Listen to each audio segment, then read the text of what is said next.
What would you like to be known as? Seaton. Seaton's fine. Seaton's good? Alright, we can do that, Seaton. And your name again was? I'm John. John. Yeah, radio notes. Yep. Okay, so John, tell me about your experiences at the Sydney Festival so far. Oh, g'day Seaton, how you doing? John from Radio Notes here. I've come for a bit of the Al Green action, a bit of the Reverend, but tonight I had the pleasure of having some of the Shakespearean experience. I saw a show called Macoma, which isn't part of the Sydney Festival, but it's shown around the traps, and then the Sydney Festival's Hamlet. 2.5 hours of intense German interpretation of what Hamlet's all about. So whatever you may have thought about Hamlet and how bloody it can be, this is the one to see. Fantastic. And how did you feel leaving Hamlet? Well, I felt that there was a lot of the audience members who were German, and so I wanted to converse with them and see whether or not this truly represented their country and their views.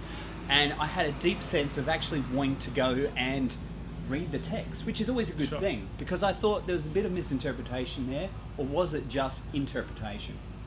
Right, and in this production of Hamlet, it's taken for granted that the audience knows the story and knows the dialogue to an extent where they don't need to have subtitles, or is there some form of subtitling in the work? Certainly, there is subtitles which are above the screen, and interesting enough, if not a little annoying, because they're on a moving platform which is part of the stage, the text actually moves away as you try to read it, then moves forward.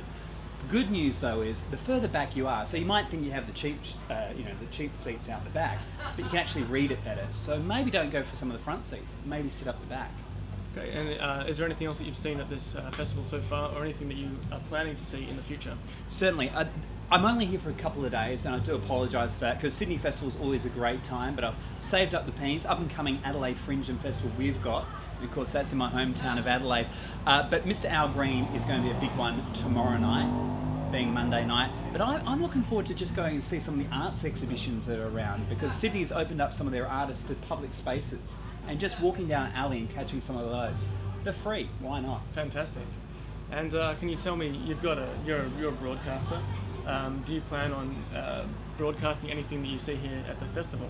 What I'm hoping to do is catch up with some of the artists and maybe have a bit of a chat about what they're doing later on in the year, because this, being Australia, is a great catalyst for international works to be born. So catch up with some of those people. And also on my personal website, which I have, which is web.me.com/radio notes, we post some of these podcasts as well. So there's a mix and match of multimedia happening, including the work of YouTube through the youtube.com radio notes site. Fantastic. And is there anything you'd like to add?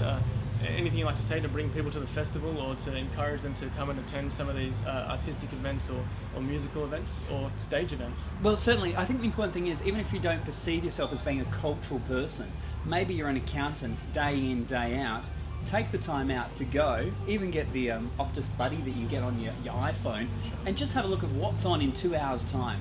And just go. Invest the 30, 40 bucks, whatever it might be. There's cheap seats for 25. And just go and see.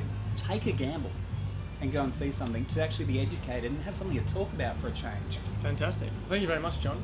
Thanks for your time. Thanks, guys. Thank you.